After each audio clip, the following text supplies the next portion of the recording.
what do all of these photos have in common? And I guess there's a few things, but the one that sticks out to me is the fact that they're all long exposure photos. In this particular case, all at night as well. I started photography about 4 years ago in 2018.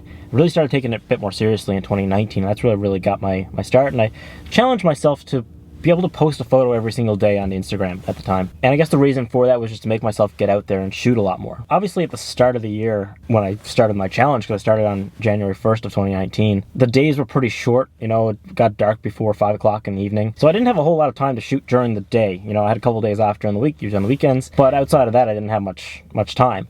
So I started shooting a lot at night and getting familiar with how to do that and the different techniques of how to do that. And what I really found I enjoyed was I loved nighttime photography, and especially long exposures. So I kind of stumbled on long exposure photography. I tried it a few times in the past, and you can see a couple examples here of some early long exposure photos that I did. They weren't great. I didn't really have it figured out at that time. But then I really started to get into it, because I was shooting almost every single night.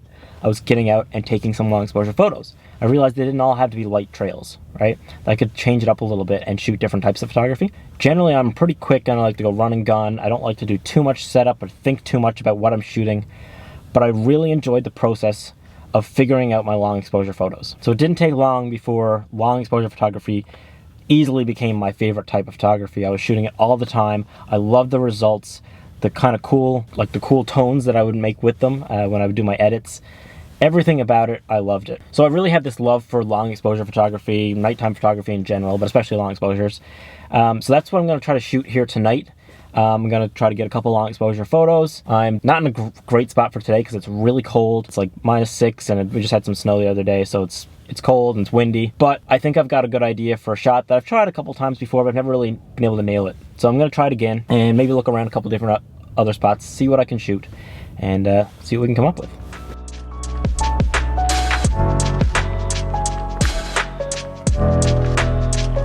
Okay, it's really windy, so I'm going to try to stay down low. It's going to just keep me a little more stable. Staying stable and still is one of the most important things you can do when it comes to long exposure photography. If you move at all, it's just going to mess up your whole shot. So I've got my camera here. I'm going to shoot with my Canon 6D Mark II and the 70-200mm lens. It doesn't really matter what you have as long as you have something that you can adjust your timing with. So what I've done is I've set my exposure time, so my shutter speed, to a much longer time than, you know, what you'd normally shoot with most photos. I'm going to go down to several seconds, right? So it's actually going to extend it. In this particular case, I just shot this one at 15 seconds. I like to do a test shot, just see what I'm working with. Every location, every shot's going to be a little bit different. The next thing that I've done is I increased, or decreased, I guess, my my aperture. So right now, with this camera that I'm shooting on, this video, I'm shooting at f2.8. So that's a really wide open aperture. I'm just gonna narrow that down, and that's gonna give me a different starry kind of look, and also make it so that I can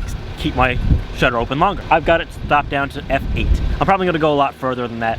This is, again, just a test to see where I'm at. The last thing is my ISO. So, of course, right now, where I'm shooting this in the dark, on this video, I've got this cranked right up, but on this one here, for my photo that I'm taking, I'm actually going to want that to be pretty low because I'm going to keep my shutter open for a long time, and that's going to get the light in. So let's just take a look. I'm not in love with the framing, and I think it's to do with this particular lens. But let me try a couple more. So with like any type of photography, it's all about, you know, testing things out, trying different angles, different things like that. And it's no different here, right? So every single one is going to be a little bit different. All right, let me just try shooting over this way.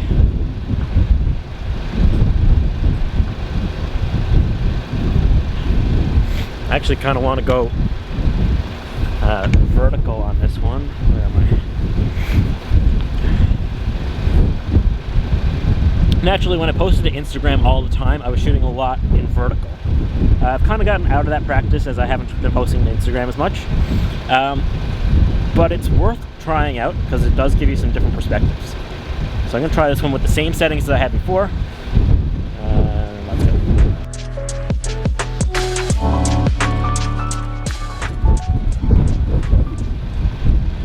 Let's see what we got. I actually really like that. I'm going to try just changing up my settings a little bit, and we'll see what we get. And then maybe we'll try another location to keep this going.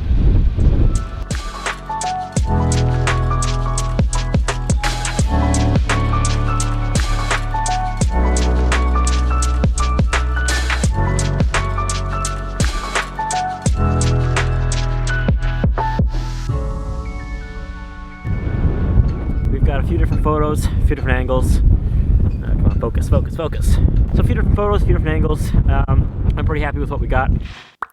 So I decided to come to just a second location here to get a few more shots. And I think I actually found the shot of the night. There's a great spot here. Basically, you've got this light right here and this wharf that's coming out here and kind of angles, and just a sneak peek at what we're looking at here. It looks great. I couldn't be happier with that shot.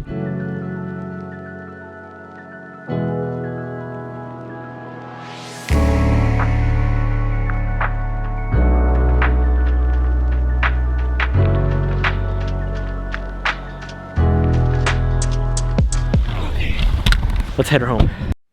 Alright, so we're back home. I just want to quickly talk about the photos that I really liked from tonight. So first off, we've got this one. This is one of the first ones that I shot.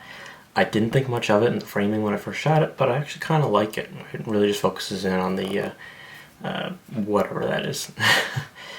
The next one, this probably, honestly, might be one of my favorites. I didn't think much of it either, and actually had some light bleeding in, which I didn't really like at first, but once I got the edit done, I really like it. I'm really into it. I like the lights. I like the bit of splashes of color and stuff too that you get. This one here, a little bit different. It's kind of soft, but it's really nice. I've shot this exact angle a few different times, and this is probably the best one that I've gotten. Here, this is the one that I was thinking was the shot of the night. After getting it on the computer, not quite as great as I thought. I do really like it though. Pretty happy with it. And then finally is this one here. I ended up taking this one into black and white and just really isolating that light, and gotta say I'm pretty happy with it. So that's it. That's long exposure photography in a nutshell, and that's how I got started with it. So if you're interested yourself, the best thing you can do right now is to take your camera and go out and shoot.